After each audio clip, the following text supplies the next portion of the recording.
partnership that we're going to be discussing today is between Catholic Charities, Pueblo Community College, and the Pueblo County Department of Social Services.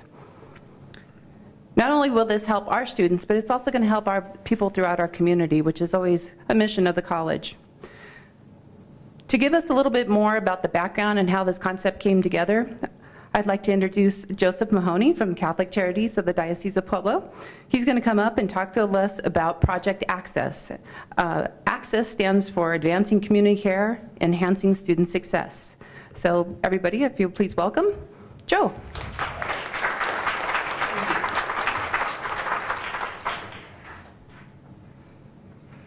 Tim Hart, I have the microphone. Are you afraid yet? All right, I am thrilled to be here. This is just a very exciting project. It's a joint opportunity to help our community because these folks are not just welfare clients or Catholic Charities clients or PCC students. They're members of the Pueblo community. All right, it's our community. It's our home. And it's important for all of us to stop trying to see these small individual snapshots and thinking we understand a person because of that snapshot. We don't. We're incredibly complex creatures. And so are the problems. And it's only by working together that we begin to make a dent. So this idea germinated with a small informal group of us meeting for lunch to talk about what we were facing. That was State Senator Leroy Garcia, my ugly brother Tim Hart, President Patty Javic, Ted Ordoviz, the Executive Director of the Housing Authority, Matt Guy, the Executive Director of Triple Aim, and Keith Wilhite from the business community. We thought we would just bounce ideas around. It would just be a small, informal lunch group, and we'd fly under the radar, and no one would ever know what we were doing. Or we're just here to talk and have lunch. Yeah, that didn't last very long. But this is something good we're doing right here, and I'm very proud of it. But I want to remind my friends, we are not done yet. All right, we're just getting started. The Institute of Medicine for National Research Council wrote a report called Investing in the Health and Well-Being of Young Adults. Their recommendation can be summed up in really 3 phrases. It has to be community-based, it has to be comprehensive, and it has to be collaborative. That's what we're trying to do here. Due to the changing economy, we have a need for a more educated workforce. And I know PCC does a great job with this. I know you see that. All right. But we need to combine programs because we can't focus on health or education or social issues alone. We need this combined approach to complex problems. Studies suffer when the heat or the electricity is turned off. When mom is sick or the baby is sick, studies, jobs, that all becomes secondary. So we can't sit here and say, oh, we're going to do this one thing and the rest of it's up to you. It's got to be all of us together. We need to do this locally every day, where there's more clients than we can possibly help, facing problems that are beyond our range, beyond even our comprehension at times. But together, we might just have something. So let's give it a shot. All right, Tim, it's all yours, sir.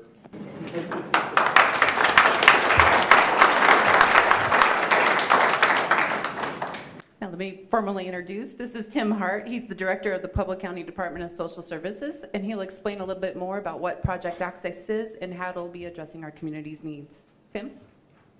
Thank you, Erin. First of all, I wanted to talk about Joe. No, just kidding. it's actually nice to address folks when it's not just something negative or something harsh that happens in our community, which is really the norm for me. So one of the things I wanted to start with is the importance of this collaboration. And it was interesting listening to Joe talk, because I too wanted to emphasize the partners that we have at the, that's been at our table since the beginning. Everybody's here but Senator Garcia, and I know he's disposed, but I'd like to have the three other partners, Ted and Keith and Matt, stand up and just kind of be acknowledged.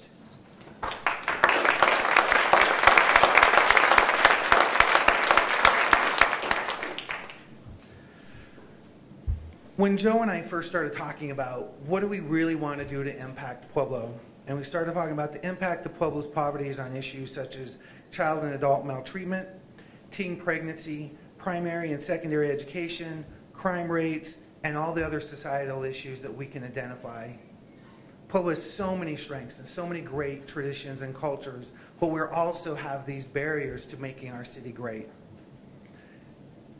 We talked about our agencies as having a real strength, but the purpose of our agencies really is to help keep people safely in poverty.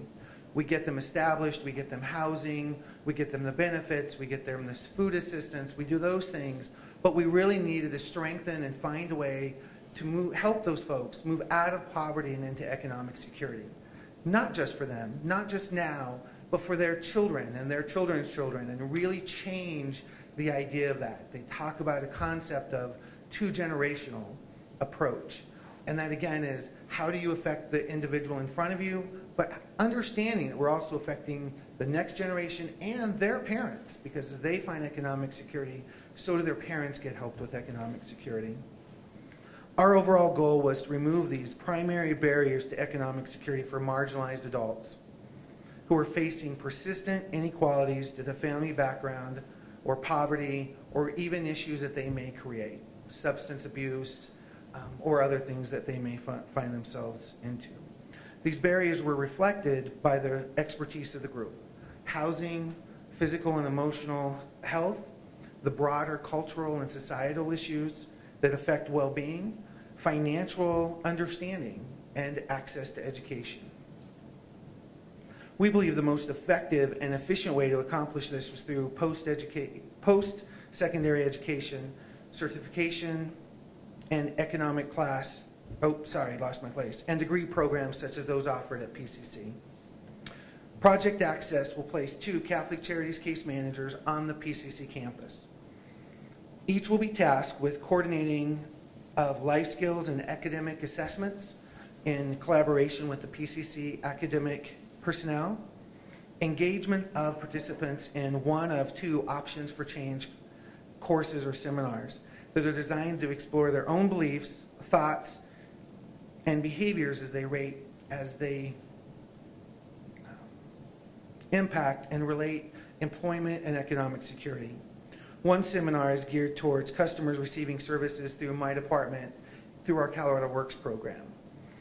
This is part of their individual responsibility plan. So if you receive services through Colorado Works, you have to be making efforts to gain economic security and stabilization for your family. The other group, which was really designed by the collaboration, was for those folks who find themselves students, full-time or part-time students, and maybe employed but underemployed. They're kind of stuck in this place where they're just out of reach of maybe some of the benefits, but they're not really reaching those goals of economic security. We wanted to find a way to help them and support them through this process.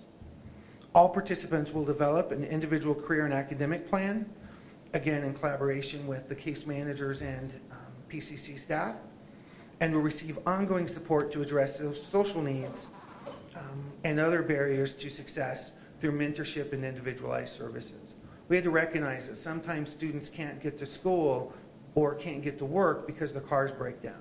We needed to find a way that's flexible that can reach into those folks, get their car fixed, because that's a huge barrier that some folks can't overcome. Project Access will also provide subsidies for completion of remedial courses in reading and math to prepare participants in advancements into credentialing or degree coursework here at PCC. So I believe next we have the president of PCC. Thank you. Actually, we're going to have Keith Wilder, who is the Dean of our Student Success, and he's going to come up and talk a little bit more about PCC's role, and especially in terms of our student services and part of this project. Keith? Well, hello, everybody. It's wonderful to see you here at PCC today. We are absolutely ecstatic about what we are about to do. This is a great opportunity for PCC and for the community. Here in the Student Center, the building that you're in right now, we have dedicated 2 offices for the case managers. We are excited about having them with us. It's in the same office where we have our judicial affairs, so that'll be real scary. No, not really. But what's interesting is with the options for change that class that Tim just talked about, there will be opportunities not only for the community to be a part of those classes, but also for some of our students who might have some issues around social skills or how to manage their own lives. This is going to be another option for us here on campus, so we're excited about that. It's going to facilitate 2 things. It's going to facilitate students being able to have access to education, to be here and to see it, to be introduced to programs like our CTE programs and our certificate programs. We're excited that it gives them that opportunity, and we all know that that is key. It's being able to have opportunity and access to higher ed that gets a person in the door and curious about how to improve their own lives. So the Colorado Works and Options for Change course and the family TANF, I think you just talked about that, Tim. This course assists the recipients in developing and improving life skills to prevent future needs for assistance. And I think that's another key piece of this as well, that we want to focus on changing behavior and helping students find new direction. PCC anticipates expanding support to students through a combination of life skills, education, case management, and subsidies. Subsidies for remedial courses will also be essential barriers that we think, as we look at the population of students that we'll be serving, many of these students are marginalized young adults, and we want to be able to pursue for them, help them pursue post-secondary education. Program coordinator Nina Castillo, who I met, is Nina here? Nope. She's interviewing today. Okay, good. She is going to be our liaison to really work closely with our offices here in the Student Center. We're excited about having her. She's excited about doing this. She has lots of experience working with Catholic Charities, and we're just excited about having her. Project Access case managers are and will be tasked with coordinating basic skills and academic assessments, engaging participants in the Options for Change course, seminars, assisting in developing their ICAP, which is the actual folder or social folder for them, developing their goals, and providing just ongoing support to each of the students. We hope and will be looking to provide as much help and assistance as we possibly can, potentially providing tuition assistance to those who need remedial classes in reading and mathematics, which Tim also mentioned earlier. And we are just really excited as a student success division to really, again, just provide another component that will create student success here at PCC and in this community in Pueblo, support young people in the Pueblo area. I just want to say that there are so many people within the Student Success Division. We call it Student Success, but we're also talking about student services. And I am so excited that we have this team working with us to do this. And you can bet it's going to be a great success with the kind of leadership that we're going to have working with these students. So thank you again, and thanks to all the organizations that are working with us on this.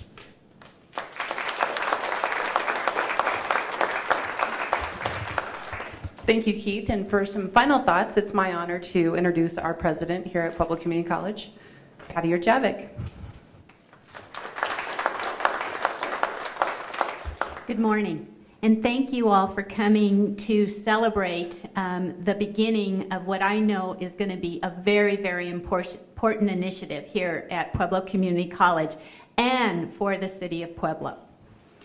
You know, higher ed is at a critical crossroads, and while our mission is certainly about access and opportunity, we are now being challenged to complete the rest of the story with persistence and retention and completion.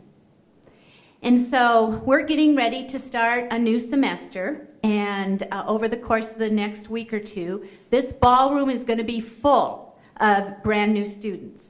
And we're all going to come together and we're going to welcome them, and we're going to provide them with lots of information about the importance of persisting and completing and challenging them, that we want to meet them at the other end at graduation.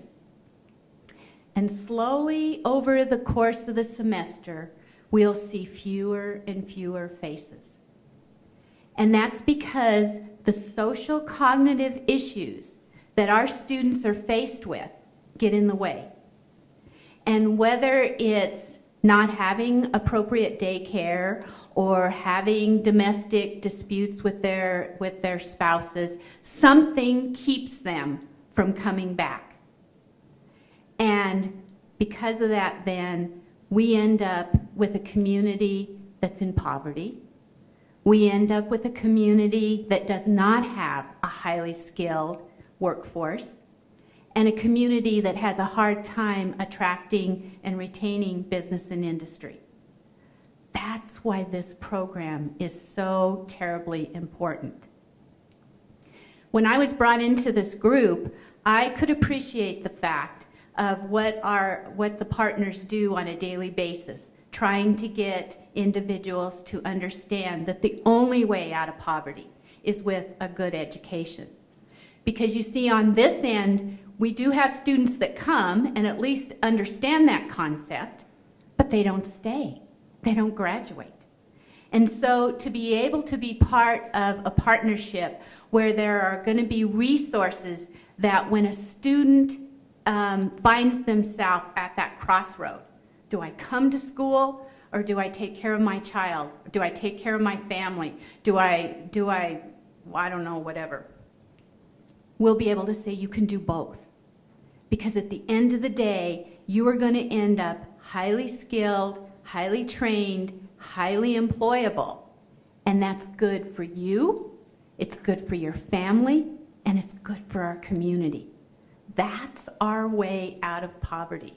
And the only way we're going to do that is by all of us collectively coming together to make sure that we each do our part. Now, the governor and the lieutenant governor are very serious about education, about higher education.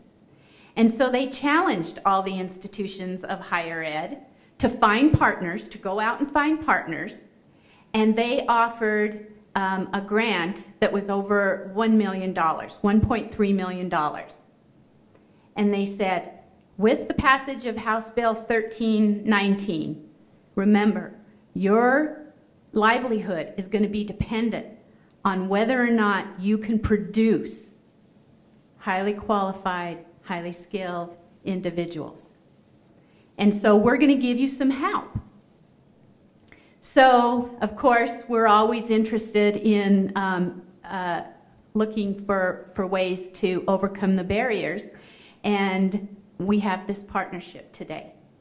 We were granted $150,000 for 2 years, so that's $300,000, and the Department of Human Services has participated a significant amount of money that's going to allow us to begin with 2 case managers. Those 2 case managers have a big job, and oh my gosh, I'm excited to see the work that they're going to do. There's this body of individuals in the community that have not yet found themselves to PCC, but Catholic Charities and the Department of Human Services know who they are. So they're going to challenge these individuals to come on the community college campus, which is going to be very scary for these individuals. And they're going to participate in the Options for Change program. And when they successfully complete the Options for Change program, and they're comfortable with coming on the campus of Pueblo Community College, they are going to be incentivized by beginning their basic coursework here. And that's where the Governor's Opportunity Scholarship Fund comes in. They will begin their coursework here at Pueblo Community College. Now, the students that are already here that are having trouble staying here are going to be identified, because our student success group folks especially work with these students.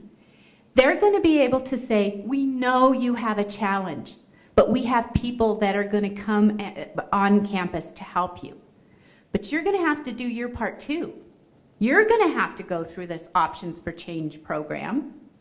And when they successfully complete this program and they work on some of their social cognitive challenges, they too are going to be incentivized by 3-credit tuition for the semester that they are going to be returning to Pueblo Community College.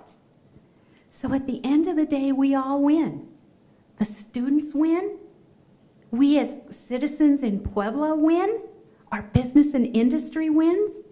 And you're right, this is just the beginning of something really big. You're going to see retention and graduation rates go up at Pueblo Community College, and you're going to see the poverty rate go down in our community, because we've come together as a community to solve some of these social issues that are keeping us from growing and prospering. So I hope that you're excited. I know that we are, and I want to thank you, each and every one of you, because when I look around, I know each one of you play an important role in student success and in Pueblo success. Thank you very much.